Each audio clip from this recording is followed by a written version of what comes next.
हो रही है। बिजनेस कम्युनिटी को निकालने के लिए उन्होंने ये कमेटी बना दी है और अब रह जाते हैं सियासतदान। सियासतदानों में भी मैंने बार बार कहा है कि पीटीआई के ऊपर नैब का कानून लागू नहीं होता है। अलीमा बाजी तो बिल्कुल मावरा हैं, उससे तो पूछ-गुछ भी नहीं हो सकती है, उसको तो ख़त भी नहीं जा सकता नैब का, तो वो भी उससे बाहर है। तो नैब का कानून रह गया है पीपल्स पार्टी के लिए और अपोजिशन की दीगर जमातों के लिए, ख़ासतौर पर नून लीग के लिए।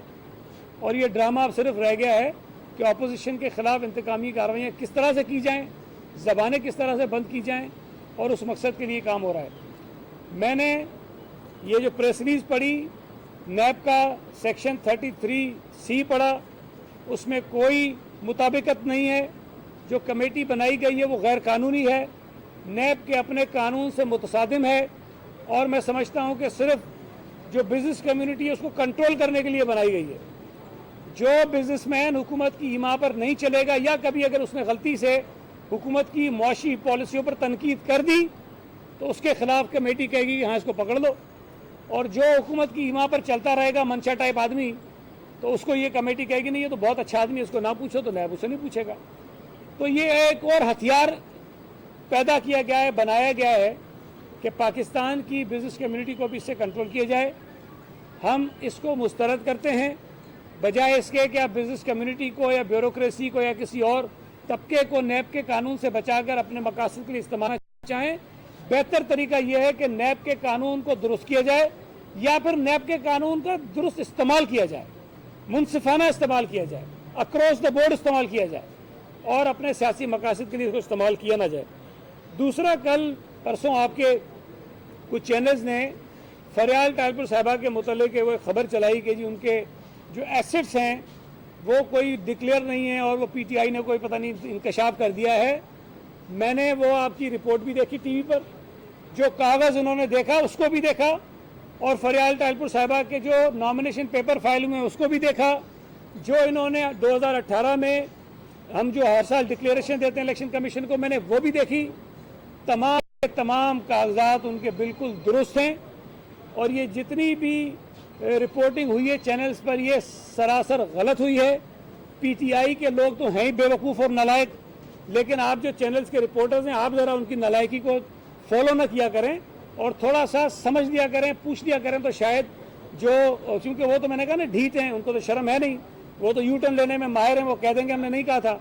लेकिन आपके जो चैनल्स हैं उसमें कुछ चैनल्स बड़े अच्छे हैं, उनकी क्रेडिबिलिटी अच्छी है, रिपोर्टर्स बड़े क्रेडिबल हैं, तो ये पीटीआई के लोगों के कहने पर खबरें चलाने से ज़रा एतराज़ करें।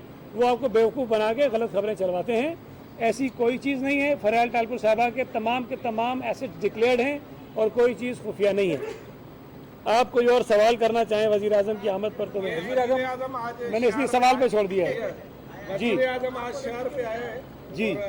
जब से वज़ीर आज़म बनाए उन्होंने कराची के लिए बहुत सारे पैकेजेस के ऐलान किए हैं, आज भी ज़रूर करेगा, लेकिन इससे पहले वो जो पहले वाले पैकेजेस हैं वज़ीर आज़म के और पहले वाले वायदे, आप वज़ीर इत्तलात से नहीं कुछ याद है आपको वायदे? जी, मैं रिलेटेड है चीफ सर वफाक के चीफ एग्जीक्यूटिव आए, सूबाई चीफ एग्जीक्यूटिव के मतलब प्रोटोकॉल नहीं है, आपने भी मुलाकात नहीं हो पा रही है, ये उनको बुलाया नहीं गया है, ये इख्तिलाफात शिद्दत इख्तियार कर रहे हैं ना सूबे और वफाक? नहीं, हमारी तरफ से तो कोई इख्तिलाफात शिद्दत इख्तियार नहीं करें। देखें, पीटीआई से हमारा इशू है, हो सकता है हमारे नज़रियात अलग हैं, वो झूठ बोलते हैं, धोखा देते हैं, यू टर्न लेते हैं, हम उस पर बात करेंगे। लेकिन वज़ीर आज़म का एक आईनी होता है, अलग बात है कि उसको ज़बरदस्ती बिठा दिया कि उस ओहदे पे, लेकिन बहरहाल जब तक बैठा है तब तक बैठा है। वज़ीर आला भी एक आईनी होता है, वो एक दूसरे को पसंद करें ना करें, लेकिन आइन के कुछ प्रोविजंस हैं जिसकी वजह से ताल्लुक़ बनता है वज़ीर आज़म का और वज़ीर आला का, सूबाई हुकूमत का और वफाकी हुकूमत का। लेकिन बदकिस्मती से मैं हमेशा कहता हूं कि पीटीआई के वज़ीर आज़म हों, इनके वज़रा हों या इनके बहुत सारे अक्सर लीडर हों, वो आइन और कानून से पैदल हैं, उनकी समझ ही नहीं उनको कि आइन और कानून है क्या और ये किस बला का नाम है। तो वो ये इस किस्म की हरकतें करते रहते हैं। वज़ीर आला साहब को उन्होंने अभी का जो उनका विज़िट था उसमें भी किसी मीटिंग में नहीं बुलाया, और उनको नहीं बुलाया कि खैर उनकी मर्ज़ी है ना बुलाएं। लेकिन मैं ये समझता हूँ कि अगर आप किसी सूबे में जाते हैं और सूबे के मसाइल पर वहाँ के चीफ मिनिस्टर से मुलाकात नहीं करते हैं, या सूबे का वज़ीर आला असम्बली में भी اور اس کے علاوہ خطوط کے ذریعے بھی وزیر اعظم کو یہ بتاتا رہتا ہے کہ کیا کیا ایشوز ہیں، کن کن چیزوں پر ہمارے اعتراضات ہیں، اور ایسے فورمز موجود ہیں جہاں پر صوبائی چیف ایگزیکٹو اپنا موقف رکھ سکتا ہے، جس میں کونسل آف کامن انٹرسٹ بھی شامل ہے، اور بھی فورمز ہیں۔ تو اس کی اگر میٹنگ نہیں ہوتی تو چیف منسٹر بار بار ان کو خط لکھ کے کہتے ہیں کہ آپ اس کی میٹنگ بلائیے، یا اور ایشوز ہوتے ہیں ہم اس پہ خط لکھتے ہیں ان کو۔ اگر وزیر اعظم صاحب ان ایشوز پر بھی وزیر اعلیٰ سے نہیں ملیں گے، نہیں بات کریں گے، تو پھر ہمارے پاس ظاہر ہے کہ ایک تو میڈیا کا فورم رہ جاتا ہے، اسمبلی کا فورم رہ جاتا ہے، یا جب کبھی ان کو ہوش آئے گا اور یہ آئین کی پاسداری کرتے ہوئے کبھی میٹنگ بلا لیں گے کونسل آف کامن انٹرسٹ کی، تو ہم اس پہ بات کر لیں گے۔ لیکن فی الحال وزیر اعظم کو ان چیزوں کا ہوش نہیں ہے۔ میں یہ سمجھتا ہوں کہ وزیر اعظم کا یہ دورہ جو ہے کراچی کا، وہ پی ٹی آئی کے جو اندرونی جھگڑے ہیں ان کو نپٹانے کے لیے ہے۔ یہ جو ادھر سنا ہے لیڈر آف دی اپوزیشن بننے کی جدوجہد چل رہی ہے، لڑائی چل رہی ہے، کوششیں جاری ہیں، ایک دوسرے کے اوپر ہاتھ اٹھایا گیا، میں نے سنا ہے، مجھے نہیں پتا، شاید آپ لوگوں کو زیادہ پتا ہوگا، کہ گالم گلوچ ہوئی ہے، ایک دوسرے کے گریبان پکڑے گئے ہیں، تو گتھم گتھا ہو گئے ہیں، لاتے واتے بھی سنا ہے، کسی نے کسی کو ماری ہیں، گالیاں بھی دی ہیں ماں بہن کی، سنا ہے میں نے، بری بات ہے اگر دی ہے تو وہ جو لڑائیاں ہیں پی ٹی آئی کے اندرونی، میں نے سنا ہے کہ یہ ان کو ختم کرانے کے لیے آئے ہیں، تاکہ تماشا پی ٹی آئی کا جو پورے ملک میں بن رہا ہے مزید تماشا بننے سے وزیر اعظم ان کو روک سکیں۔ تو یہ وزیر اعظم کا جو دورہ ہے اس مقصد کے لیے ہے۔ لیکن بہرحال وزیر اعظم جس مقصد کے لیے بھی آئے ہوں، لیکن انہوں نے اگر دیگر جماعتوں کو بلایا ہے، جس میں ایم کیو ایم بھی ہے، جی ڈی اے بھی ہے، پی ٹی آئی کے کچھ رہنما ہیں جو صوبہ سندھ کے حقوق کے دعوے دار بنتے ہیں، ان کو بھی بلایا ہے، تو میں یہ توقع رکھتا ہوں کہ جی ڈی اے کے جو نمائندے ہیں وہ خاص طور پر، اور پی ٹی آئی کے جو نمائندے ہیں خاص طور پر، وہ جو صوبہ سندھ کے حقوق کے دعوے دار بنتے ہیں، وہ وزیر اعظم سے ضرور پوچھیں گے کہ جب ایم کیو ایم نے نیشنل اسمبلی میں آئین کے آرٹیکل 239 میں امینڈمنٹ کے لیے ایک بل پیش کیا، تو اس پر پی ٹی آئی نے سپورٹ کیا اور اس کی مخالفت کیوں نہیں کی۔ 239 میں جو امینڈمنٹ پیش کی تھی ایم کیو ایم نے، وہ یہ تھی کہ اگر کسی صوبے کی حدود چینج ہونی ہو، اس کی لمٹس چینج ہونی ہو، تو اس میں جو صوبائی اسمبلی کی منظوری 2/3 سے لازمی ہوتی ہے، اس صوبائی اسمبلی کے رول کو ختم کیا جائے۔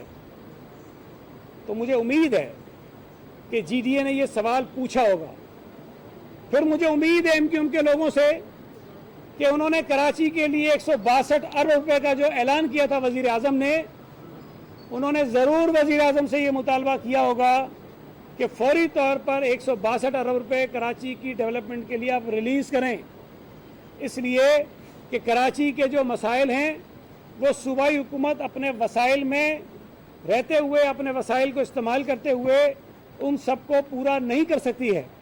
ہم نے بہت سارے پیسے خرچ کیے ہیں، ہم کر رہے ہیں، ہم نے ورلڈ بینک سے بھی پیسے لینے ہیں، ہم نے ایشین ڈیولپمنٹ بینک سے پیسے بھی لینے ہیں، ہم نے اور اداروں سے پیسے بھی لینے ہیں، لیکن اس کے باوجود بھی وفاقی حکومت کی ذمہ داری بنتی ہے، جو یہ کراچی کی سب سے بڑی جماعت ہیں، ہم نے کراچی سے سب سے زیادہ نشستیں جیتی ہیں، انہوں نے کراچی کے لیے کتنے پیسے ریلیز کیے ہیں، ماضی ان کا یہ بتاتا ہے، جو 12-14 مہینے کی حکومت رہی ہے، انہوں نے کراچی میں کسی بھی منصوبے کے لیے 1 روپیہ خرچ نہیں کیا ہے۔ جو پچھلے منصوبے چل رہے ہیں وہ بھی وزیر اعظم نواز شریف اور شاہد خاقان عباسی نے شروع کیے تھے، اور وہ منصوبے چل رہے ہیں، انہوں نے نیا منصوبہ کوئی شروع نہیں کیا ہے۔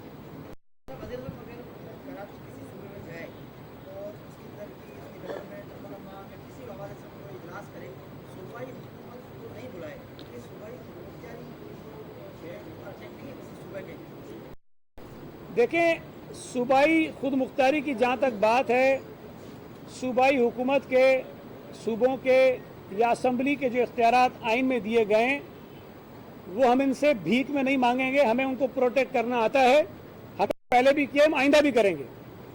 اگر یہ حقوق نہیں دیں گے، ہم ان سے چھین کر دیں گے، ہم ان کو ان کی اوقات پر لے کر آئیں گے۔ لیکن وزیر اعلیٰ سے ملنا، اور خاص طور پہ ایک ایسے صوبے کے لیے جہاں پر وفاقی حکومت کی اپوزیشن جماعت حکومت میں ہو، یہ وزیر اعظم کی ذمہ داری بنتی ہے کہ وہ ملیں اور ہماری گریوانسز سنیں، ہم ان کو خطوط لکھتے رہیں کہ جو ایشوز ہیں صوبہ سندھ کے، جو پیسے میں کم ملتے ہیں ہم اس پر بھی خط لکھتے ہیں، سی سی آئی کی میٹنگ نہیں ہوتی ہم اس پہ بھی خط لکھتے ہیں۔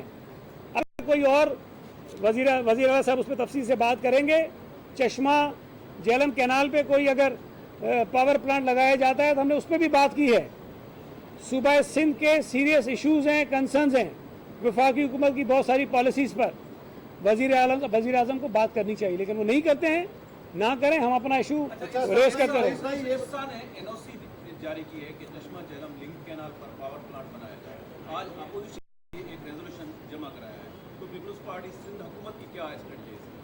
मैंने अभी आपको कहा कि इस पर असेंबली में बात करेंगे और मेरा ख्याल है कि चीफ मिनिस्टर साहब आकर इस पर तफसील से अपना स्टेटमेंट ज़रूर देंगे। मैं इस पर इसलिए मजीद बात नहीं करना चाहता हूँ, लेकिन हमारी तरफ से एक मौक़िफ़ तो सामने आ चुका है, लेकिन तफसील से बात असेंबली में हम करेंगे। भाई सफाई मुहिम जो है वो इस पर मुर्तज़ा बात कर गया शायद कर गया, लेकिन बात ये है कि जो आपके बताए हुए फिगर्स हैं और जो ब्यूरोक्रेसी के दिए हुए फिगर्स हैं, वज़ीर आला के तर्जुमान के फिगर्स हैं, उन तीनों में जो है वो डिफरेंस है। एक तो ये चीज़ है, हक़ाइक़ क्या है ये बताया जाए, और उसके अलावा दूसरी बात कि आज से पीटीआई आपके लिए भी एक मुहिम शुरू कर रही है कि सफाई मुहिम का पोस्टमार्टम शुरू हो जाएगा। आज से कल से वो शुरुआत करेंगे मलीर के किसी इलाके से। तो ये क्या देखें, बात ये है कि पीटीआई ने जो करना है वो करते रहें। बिल्कुल कि हमने जो 1 महीने शहर में सफाई की है उसका ये पोस्टमार्टम करें, लेकिन इंसाफ तो ये कहता है कि वो अली जैदी की ड्रामा जो मुहिम चली थी उसका भी पोस्टमार्टम करें ना। उसमें जो चंदा लिया गया था उसका भी पोस्टमार्टम करें। उसमें जो नाले से कचरा निकाल के सड़कों पे, पार्कों में, ग्राउंडों में फेंक दिया गया था जो बाद में हमने उठाया, उसका भी पोस्टमार्टम करें। ये बहुत सारी चीज़ें उनके करने की, वो सारा करें, हमें कोई इशू नहीं है। हमने तो कराची शहर से बैकलॉग उठाने की बात की थी और बहुत सारा बैकलॉग हमने उठाया है, और ये भी हमने कहा था कि जो रोज़ाना की बुनियाद पर कचरा जनरेट होता है वो होता रहेगा। हम ये नहीं कह रहे हैं कि जी जिस दिन 21 अक्टूबर के बाद से कराची शहर में कचरा नज़र ही नहीं आएगा। तो भाई जो रोज़ाना कचरा पैदा होता है वो होता रहेगा। उसको उठाने के लिए 3 अजला में जहाँ DMCs काम कर रही हैं, हम उनको फंड्स भी दे रहे हैं, उनको फराहम कर रहे हैं, उनके निज़ाम को बेहतर करने के लिए उनकी मदद कर रहे हैं ताकि वो कचरा उठाने का निज़ाम बेहतर करें। जहाँ पर 3 चाइनीज़ कंपनीज काम कर रही हैं वहाँ पर हमने उनकी कारकर्दगी को बेहतर बनाने के लिए कोशिश की है। तो ज़ाहिर है जो रोज़ाना का कचरा उस पर हम काम करते रहेंगे। जो बैकलॉग था वो हमने काफ़ी उठाया है। मार्च पे कुछ ही पूछना मौलाना फजल जी। मौलाना फजल रहमान का मार्च है और उसके अंदर गिरफ्तारियों का भी कहा जा रहा है कि सिंध के अंदर उसको गिरफ्तार कर लिया जाएगा। इस हवाले से सिंध हुकूमत क्या कहती है? अच्छा सर, ये भी इसमें जी आप पूछते हैं। JUI ने हुकूमत से रब्ता किया है और जो आपने उनको जो एडमिनिस्ट्रेटिव या मॉरल या पॉलिटिकल सपोर्ट देने की वो क्या है? देखें, एक तो जो आपने गिरफ्तारियों की बात की, सिंध हुकूमत की कोई पॉलिसी नहीं है कि हम किसी पॉलिटिकल एक्टिविटी की बुनियाद पर गिरफ्तार करें। हम ये समझते हैं कि हर शख्स का, हर सियासी जमात का, हर सियासी कारकुन का ये हक है कि वो आइन में दिए हुए एहतजाज के हक को इस्तेमाल करे और पुरअमन एहतजाज वो करे। और JUI ने अब तक जो अपना प्लान बताया है वो पुरअमन एहतजाज का ही है। लेकिन मैं ये समझता हूँ कि JUI को एक काम करना चाहिए जो उन्होंने अभी तक नहीं किया है, कि जो हम भी करते हैं, हमारे हुकूमत में है। हमने अगर जलसा किया अभी 18 अक्टूबर का, तो हमने बाकायदा उसकी इजाज़त ली और जो जो तकाजे होते हैं कानून के हमने वो पूरे किए। तो JUI भी अगर पूरे सूबा सिंध में हर ज़िले में मार्च करना चाहती है, कोई इज्तिमा करना चाहती है, तो बेहतर तरीका तो ये है कि लोकल एडमिनिस्ट्रेशन को वो दरख्वास्त दें और उनकी कानून के मुताबिक इजाज़त ले लें, ताकि जो बुनियादी तकाजे होते हैं किसी भी कानून पसंद तंजीम के, कानून पसंद शहरी के, वो पूरे हो सकें। और हम यकीनन उनको इजाज़त दे देंगे, उसमें कोई रुकावट हम नहीं बनेंगे। जहाँ तक FIRs की गिरफ्तारियों की बात आपने की, देखें, अगर कुछ लोग इनफरादी तौर पर कुछ इल्ज़ाम किसी के ख़िलाफ़ लगाकर FIR कटवा रहे हैं तो हम उसको रोक नहीं सकते। ये FIR कटवाना हर शख्स का हक है। हम जो चीज़ कर सकते हैं वो ये है कि हम इस बात को यकीनी बनाएं कि उस FIR की जो तहकीकात हैं वो बिल्कुल साफ़ और शफाफ हों और कानून के मुताबिक हों। और अगर वो FIR झूठी हो तो फिर कानून के मुताबिक FIR कटवाने वाले के ख़िलाफ़ FIR काटी जाए, उसको ज़रूर यकीनी बनाएंगे। लेकिन ज़ाहिर है कि किसी FIR कटवाने के किसी के हक़ को हम छीन नहीं सकते हैं, लेकिन सिंध हुकूमत की पॉलिसी ये है, एज ए गवर्नमेंट हम उनको गिरफ्तार नहीं करना चाहते।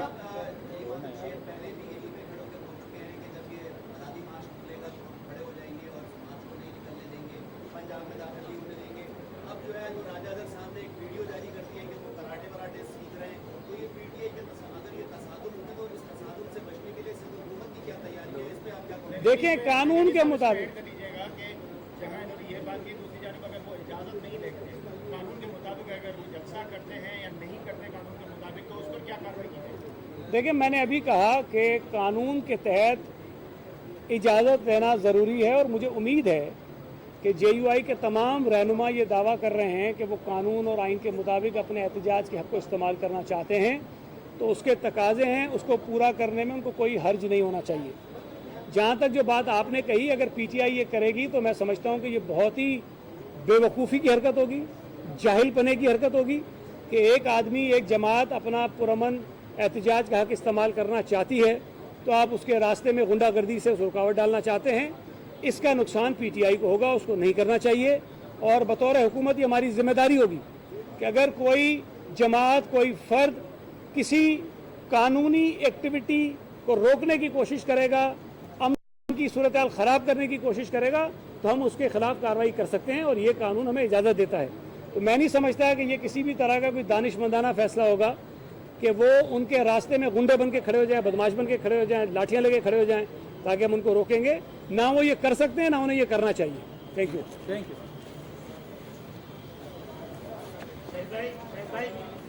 यार एक तू आता है लेख, फिर बाद में आके तू अलग